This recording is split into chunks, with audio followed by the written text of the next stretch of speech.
Welcome to The Explainer. This is where we love to break down big topics. So let's really dig into that question. We're going to look at a group of people who had to figure this out for real, facing, just impossible odds, hundreds of miles from everything they'd ever known. Okay, so picture this. It's 1620, and a group of colonists set sail from England. Now their plan, their official destination, was the Virginia colony. But here's the thing. This wasn't about finding gold or riches. No, they were chasing something they felt was way more valuable. Really, their number one goal was escape. They were fleeing religious persecution back in England. So this wasn't just about finding a new house. It was about having the freedom to build an entire community where they could finally, practice their faith without looking over their shoulder. But, to get that freedom, they first had to survive a journey it's pretty much unimaginable. A trip across the stormy Atlantic that would become their first huge test. Just take a look at this. This is a cutaway of their ship, the Mayflower. You could see right away how incredibly packed in they were. This was a small ship built for cargo, not people. And it was just dangerously overcrowded with 120 passengers plus about 20 crew members. And get this, for 66 grueling days, this tiny ship was their whole world. Think about that. That's almost 2 months of just complete uncertainty trapped inside this wooden box being tossed around by a relentless ocean. And the human cost, it was just immense. This was no grand adventure, you guys. This was an ordeal, plain and simple, a fight for survival.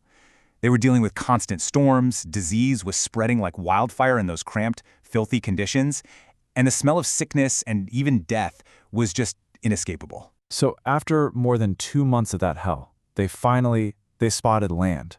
Can you even imagine the relief? That wave of pure joy that must have just washed over them? They'd done it. They had made it. But that feeling didn't last long. Almost immediately, they were smacked with a brand new crisis, and this one threatened to tear their little group apart before they could even build a single house. Suddenly, the biggest question was, who's in charge here? See, here was the problem. Their legal paperwork, right? Their charter that gave them permission to settle and govern land, that was for the Virginia colony. But these huge storms had blown them way, way off course, hundreds of miles north to modern-day Massachusetts. They were totally in the wrong place. And this is the crucial point, right? With no charter for this land, they were basically in a lawless territory. All the rules they'd agreed to follow, poof, gone. They were void. There was no official government, nobody with any legal authority to tell anyone what to do. So they're facing total chaos. Some people were even talking about mutiny. The colonists had to think, and they had to think fast.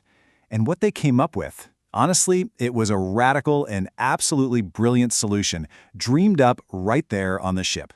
They created a document that we now call the Mayflower Compact. What was it, really? Well, in essence, it was an emergency social contract. And they did this before a single person even stepped foot on the new shore.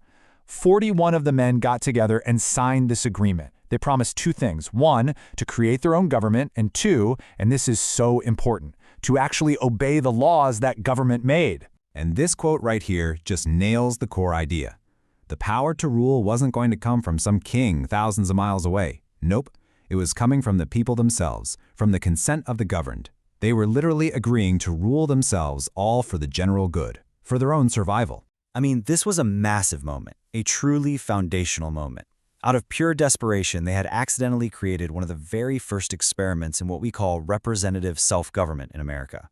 It was this radical idea that people could, and maybe even should, govern themselves.